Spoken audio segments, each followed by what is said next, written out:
The Warriors are officially back. The Warriors shot just under 50% from the field, hitting 38 of their 78 shots. And they looked locked in from deep, knocking down 17 of 40 from behind the arc. That's 42.5%.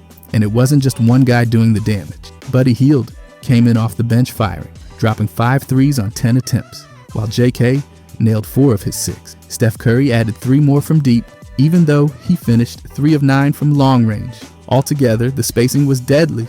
From the free throw line, Golden State was nearly automatic. They hit 26 out of 29 attempts, led by Jimmy Butler's perfect 16 out of 16. Curry went 8 for 8, and Draymond Green added 1 more.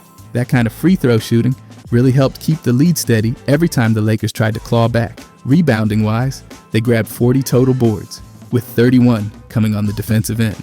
JK was huge on the glass with 9 total, including 3 offensive rebounds. Green also chipped in 7, and Brandon Podds had 7 of his own, quietly doing all the dirty work on the wings. Al Horford pulled down 5 in his 20 minutes off the bench, but all of them were defensive, and his impact was limited with a -10 on the floor. Passing the ball around was a big reason why the offense flowed so well. Green led everyone with 9 assists in just 28 minutes, and JK wasn't far behind with 6. Curry and Butler each had 4, while Podds and even Quentin Post each added 1. That totaled out to 29 assists as a team, which offset the 18 turnovers they gave up. Not exactly a clean sheet, but the movement and ball sharing kept the defense on their heels. Defensively, it wasn't flashy, but it was active. They racked up 10 steals across the board, 3 from Curry, 1 each from Green, JK, Pads, Hield, Payton, and Richard. Even the rookies chipped in. They also had 4 blocks, with 1 apiece from Curry, Green, Podds, and Payton. Green's defensive rotations were tight, and when Gary Payton II came in, he gave them high-energy minutes, so with a steal and a block in just 12 minutes of action. The foul count was high, 27 total, and Draymond picked up 5 himself, while Butler, JK, and Payton all had 3. Podds added 2 more.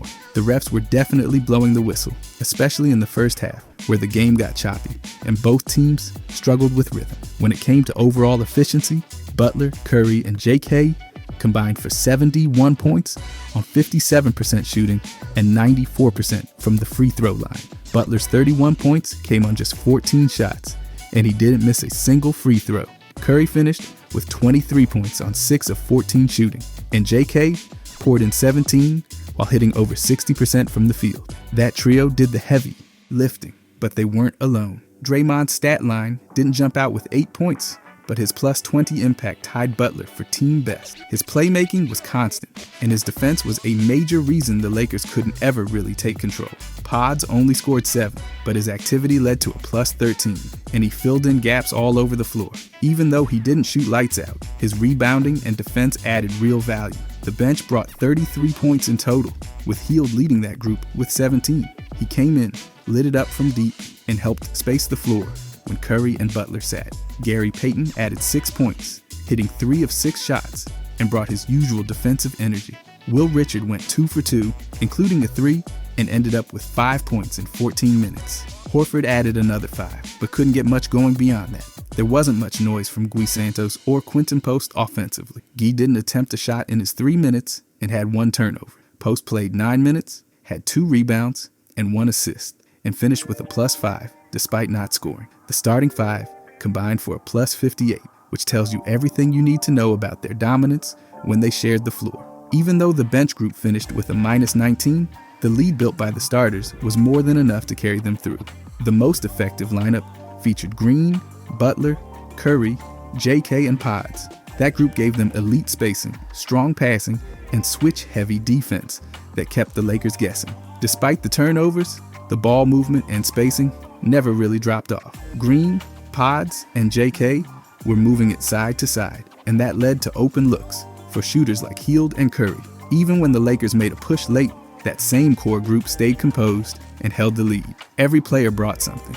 Even the guys who didn't stuff the box score made sure the tempo stayed in Golden State's favor. The three-point shooting at over 42%, the nearly perfect free throw performance, the 10 steals, and the rebounding edge. It all pointed to a team that knew how to stay efficient without needing any one player to carry the full load. The scoring spread, the rebounding balance, and the defensive pressure added up to a full team performance. This wasn't just about stars hitting shots, it was about everyone filling their role, playing to their strengths, and executing the game plan from tip to buzzer. The Warriors were better across the board, and the numbers made that pretty hard to argue. By the way, if you guys enjoy these deep dives, I'll be posting every day. I genuinely appreciate if you could subscribe. Thanks. Anyways, and when Curry and Butler both play good, the Warriors are basically unstoppable. When both Curry and Butler have good games, the numbers go way past impressive and start dipping into ridiculous. In 27 games where they have both suited up, the Warriors have won 22. That's a win rate, over 80%. Let that sink in. When they both play, the team doesn't just improve a little. They jump into full-on elite territory. The net rating during those games is plus 11.8. That means for every 100 possessions, they're outscoring opponents by almost 12. That's not competitive, that's domination. Now look at Curry. He averages 27.2 points, 5.6 assists, and 4.3 rebounds with Butler on the floor. Those are top-tier numbers on their own, but the real juice is in the efficiency. When Butler's in the lineup, Curry shoots around 47% from the field, 42% from deep, and 91% from the line. His true shooting percentage, 66%. That's not just efficient, it's nearly surgical. Without Butler, Curry's points dip closer to 23%, and his shooting falls off across the board. He drops to 43% from the field, 38% from 3, and the true shooting drops to around 59%. So Butler's presence isn't just helping the team, it's unlocking more from Curry. And it's not like Butler's just standing in the corner. When both have strong games, the Warriors don't just win, they rip the doors off. That April matchup is against Memphis. Butler dropped 38. Curry matched him with 37 and a perfect 13 for 13 from the line. They won that 121-116, and it felt like they had control the whole way through. Then a few nights later, they start the playoffs against Houston. Curry scores 31, Butler puts up 25, plus 7 boards, 6 assists, and 5 steals. That's a complete two-way performance, and the Warriors win again, 95-85. Just like that, playoff momentum is theirs, and it's not just about scoring explosions. There's a direct impact on both ends of the floor. Since Butler arrived, the team's offensive rating jumped from around 111.8 to 118.2. That's a leap from middle of the pack to top 10. Meanwhile, the defense tightened up too. With Butler on the floor, they're allowing around 107.6 points per 100 possessions. Without him, it slides to 113.1. That's a serious difference, and it shows up night after night. There's also that March game against Brooklyn, where Curry and Butler combined for 65 points and led a wild 22-point comeback. When both are on, no lead feels safe for the other team. It's not just about talent, it's about timing. These are clutch performances stacked on top of each other, and it's not just cherry picking a few games. The entire sample of 27 games they played together backs it up. Net rating, win percentage, offensive production, all of it gets better. Even Curry's own shot quality improves. With Butler absorbing defensive attention and making smart decisions, Curry's getting cleaner looks and fewer traps. That means he can operate with more freedom, and when he has that, defenses suffer. Even the shooting splits make this clear. With Butler in the lineup, Curry shoots better from 3 and from the field. And it's not like Butler is hogging the ball. His ability to defend, pass, and cut gives Curry more room to breathe. And it's showing up in the stats. That true shooting percentage bump, that's not noise. That's a legit efficiency boost. And on the flip side, Butler's game also thrives with Curry. With Curry spacing the floor and dragging defenders out, Butler's drives become more effective. His mid-range game opens up. His passing lanes get clearer. In games where they both put up at least 25 points, the Warriors are undefeated. The numbers don't lie. Every time they both exploded, it's meant another notch in the win column. Now look at how the defense shifts when Butler's on the floor. The drop in points allowed per 100 possessions from 113.1 to 107.6 is not a coincidence. That's Butler anchoring rotations, switching onto tough matchups, and communicating on the backline. His presence lets others gamble a bit more, rotate faster, and stay fresher deeper into game. It's a chain reaction, and it's not just about defense or scoring in isolation. When Butler and Curry are both locked in, the whole team feeds off it. The spacing improves, the ball movement picks up, their combined basketball IQ raises the floor for everyone else. Players don't have to force shots. They find rhythm easier. The whole offense flows. There's also the energy shift. The numbers show how often the Warriors go on runs when these two are clicking. Extended leads, quick bursts, fast breaks that finish before defenders even turn around. And all that starts with the stats. More points, better spacing, tighter defense, and fewer mistakes. Since Butler joined, the Warriors went from a below-average offensive team to one of the most efficient in the league. That change doesn't happen by accident. It's about how Butler plugs into the system without slowing it down. He adds without taking away. Curry still gets his volume and rhythm. The difference is the team gets even more out of him when Butler's next to him.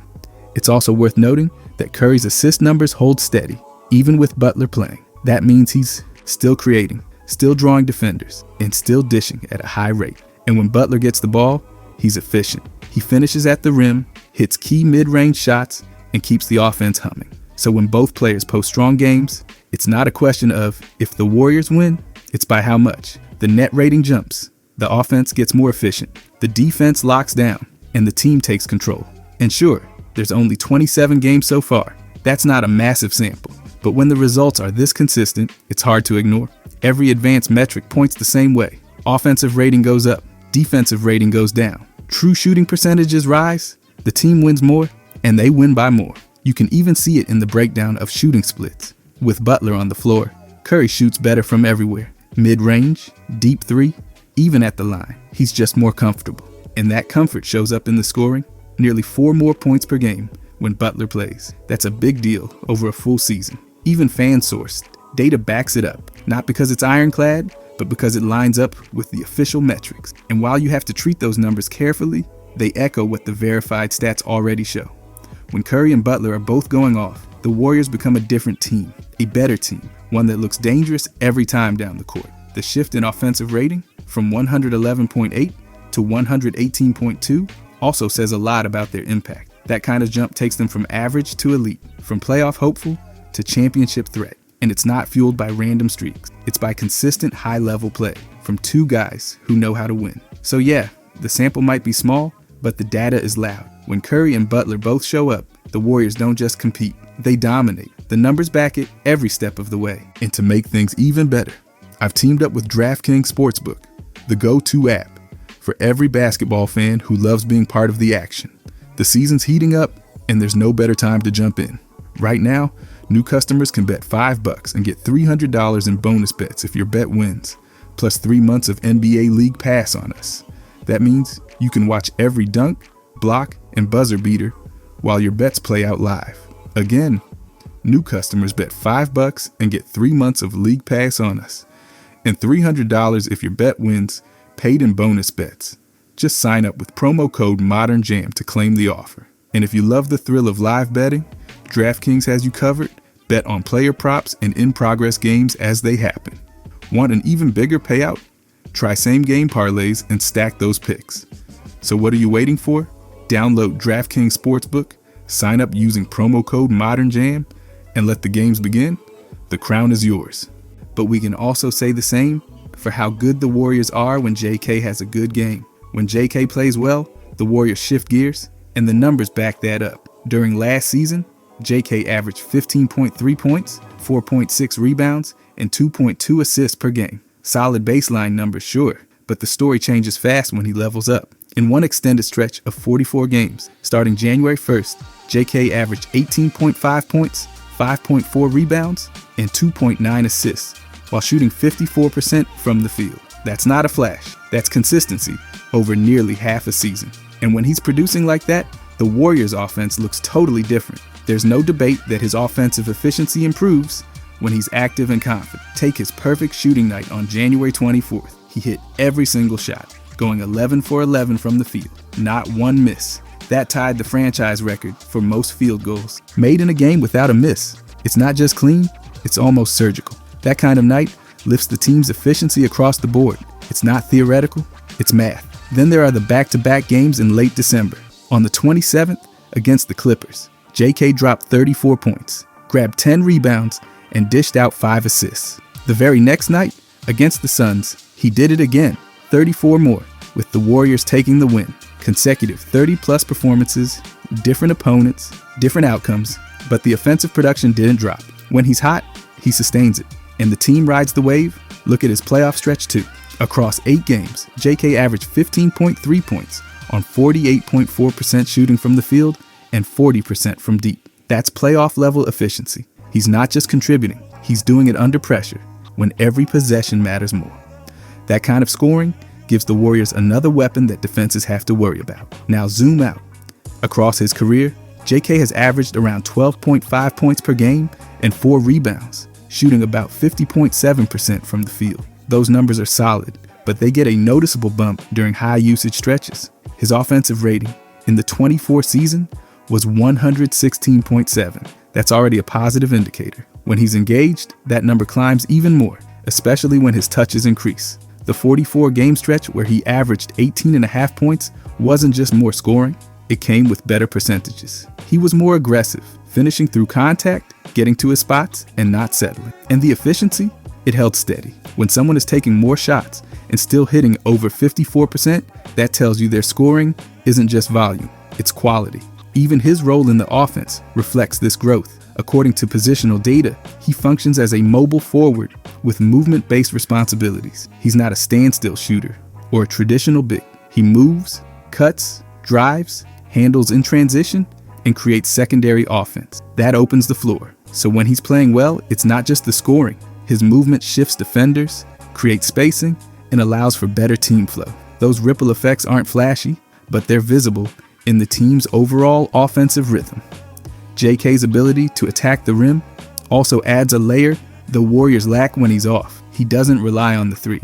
He gets downhill. And when he finishes efficiently, that forces the defense to collapse more, which opens up the perimeter for shooters like Curry and Moody. When JK's making plays inside, the rest of the team breathes easier. And while his defensive rating in 24 sat at 115.7, there's more to that than the number. His defense isn't elite, but when he's producing offensively, the team can live with some defensive slippage. His physical tools are real: length, speed, strength, but the impact depends on engagement. So when he's having a good game, he tends to lock in more on both ends. That shift helps contain wings, cut off lanes, and add deflections. In fact, he averaged around 2.3 deflections per game, which lands him right around league average. He's active, especially when involved early.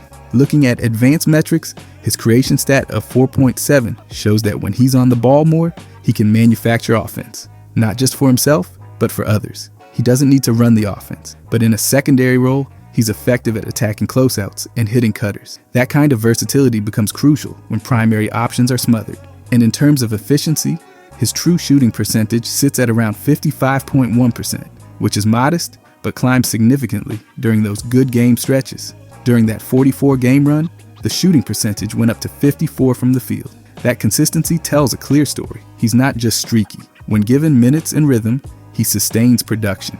Even the more obscure advanced stats show what happens when he's dialed in. His load rating, which measures offensive responsibility, sits in the 84th percentile. That's high. It means when he's playing well, he's carrying a noticeable chunk of the offense. And his movement score, based on how he cuts, relocates, and finds space, is in the upper tier among forwards. He's constantly in motion, which forces defensive adjustments. There's also context in how the team performs during these performances. While there isn't a fully published team record, when JK scores over 20 metric, the in-game shifts are obvious. When he's rolling, the offense flows smoother. His presence forces matchups.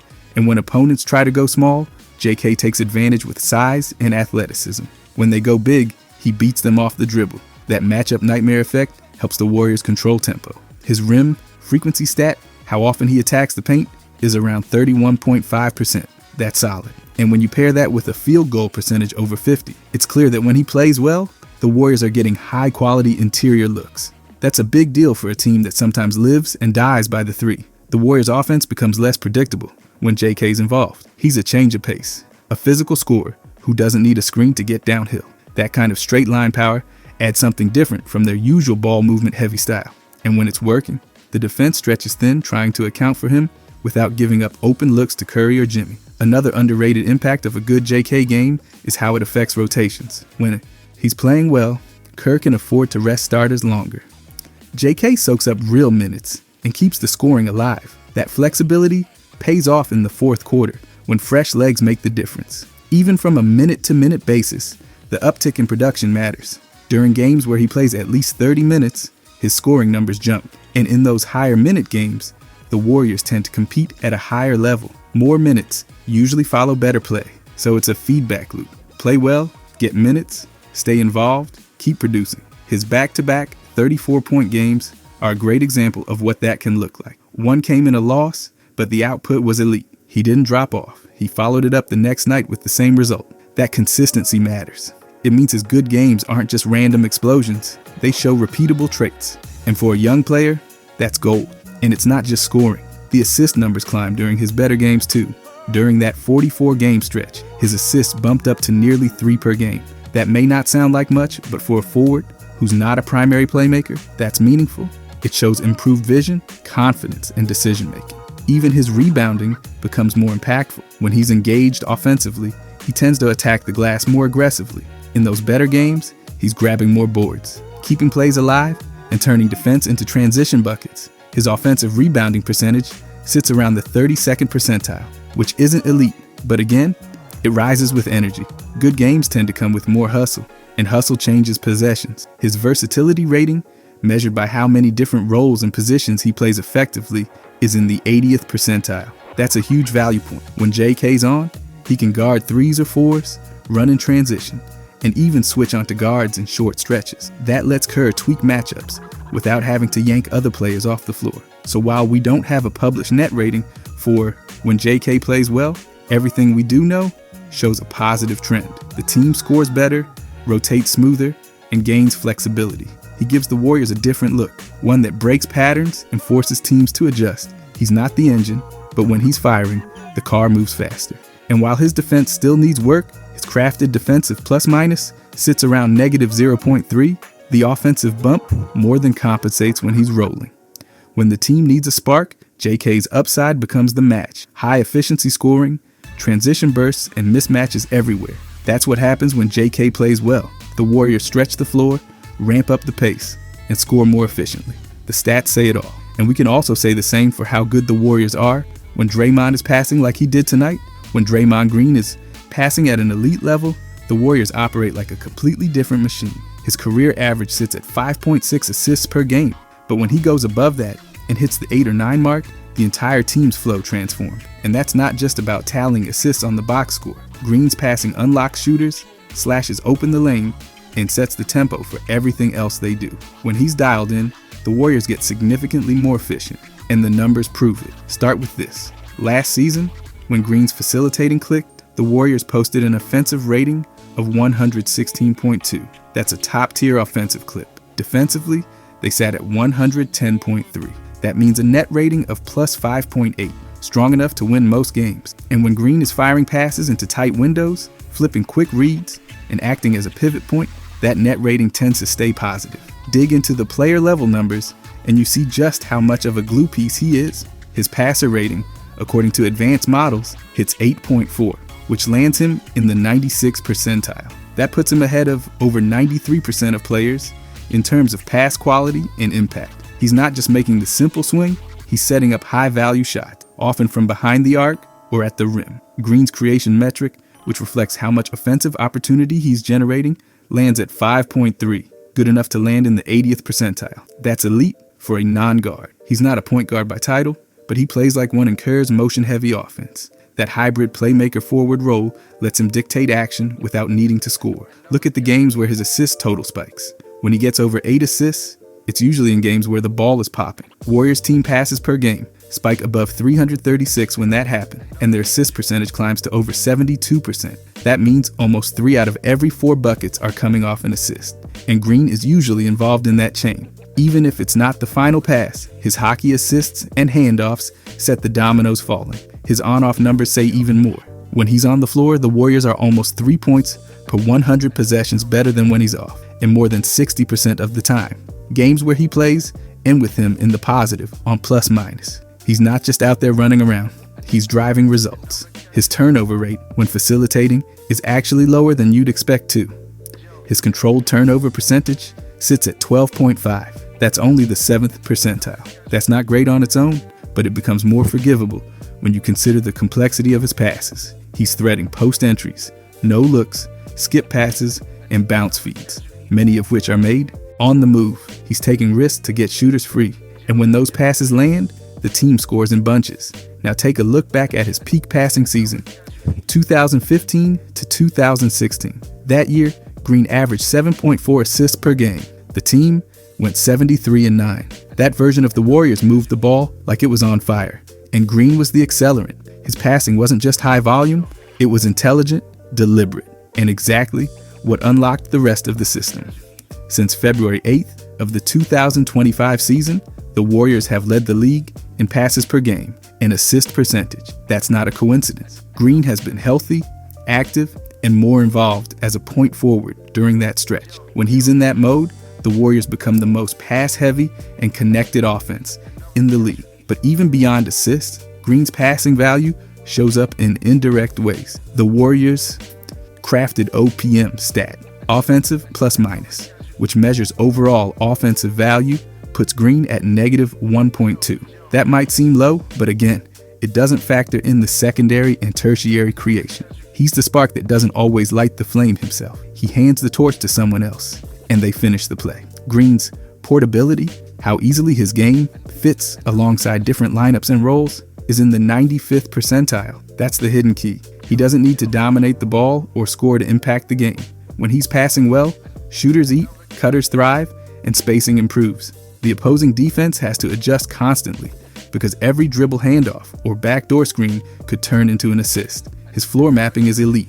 That vision before the pass skill lets him anticipate plays, not just react. He sets flare screens, makes bounce passes into crowded paint, or whips the ball across the court to a shooter the defense forgot about. Those are high IQ reads, and when he's making them consistently, the offense hums. In the stretch of games where Green is clicking as a passer, you also notice Curry's off-ball impact increases. That's no accident. Green finds Curry on relocations, in transition, or out of broken plays. When Green is sharp, Curry's movement becomes even more lethal. And when Jimmy is involved, it's often Green swinging the ball into his shooting pocket at just the right moment. The split-second timing matters. Now take his load stat, which reflects the overall offensive responsibility a player carries. Green's sits at 34.6, which is in the 76th percentile. That's not just a support role. That means he's carrying a sizable portion of the offense, especially as a facilitator. And when he's locked in, that load results in cleaner possessions and better looks. His impact even shows up in floor spacing. While Green isn't a shooter, his three-point attempt rate, nearly 46%, shows that he still takes just enough threes to keep defenders honest. But more importantly, he reads when to hand off, when to reset, and when to dive into a screen. He's not a scoring threat, but he's a spacing manipulator. His foul drawing is solid too. Free throw rate is 27.5%, which lands in the 71st percentile. That means even when he's not passing, he's generating pressure at the rim through physical play and smart movement. The thing is, elite passing for Green doesn't always show up in flashy numbers. It's systemic. The whole offense elevates when he's orchestrating. The ball moves faster. The decision-making sharpens. Teammates trust each other more.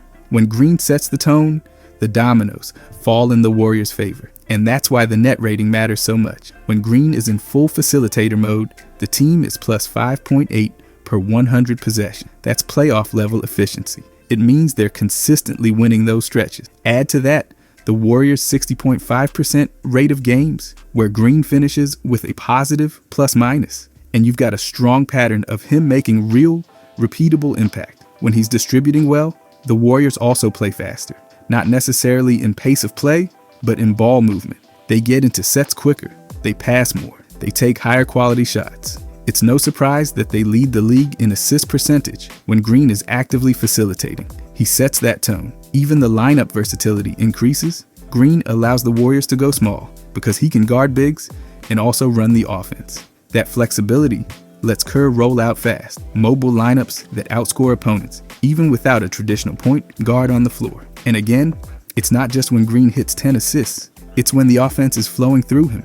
The ball touches his hands, and he redirects it with purpose. His ability to process the floor in real time is elite. That's what keeps the Warriors from falling into stagnant, isolation-heavy stretches. So yeah, there's no public data set that gives you exact offensive ratings when Green logs a certain number of assists. But the patterns are loud. High assist nights from Green, usually high offensive efficiency for the team, strong passing stretches, higher plus minus. And when he's in sync with the rest of the roster, the Warriors move like a single unit. Even the mixed teamwork metrics that measure how much margin a player creates for their team put Green at a very high tier. He impacts both ends, but his passing is the engine. It doesn't come with step-back threes or flashy dunks, but it wins games. When Green is passing at an elite level, the Warriors aren't just hard to guard, they're hard to keep up with. If you guys enjoyed this, I'll be posting every day. I genuinely appreciate if you could subscribe. Thanks for watching.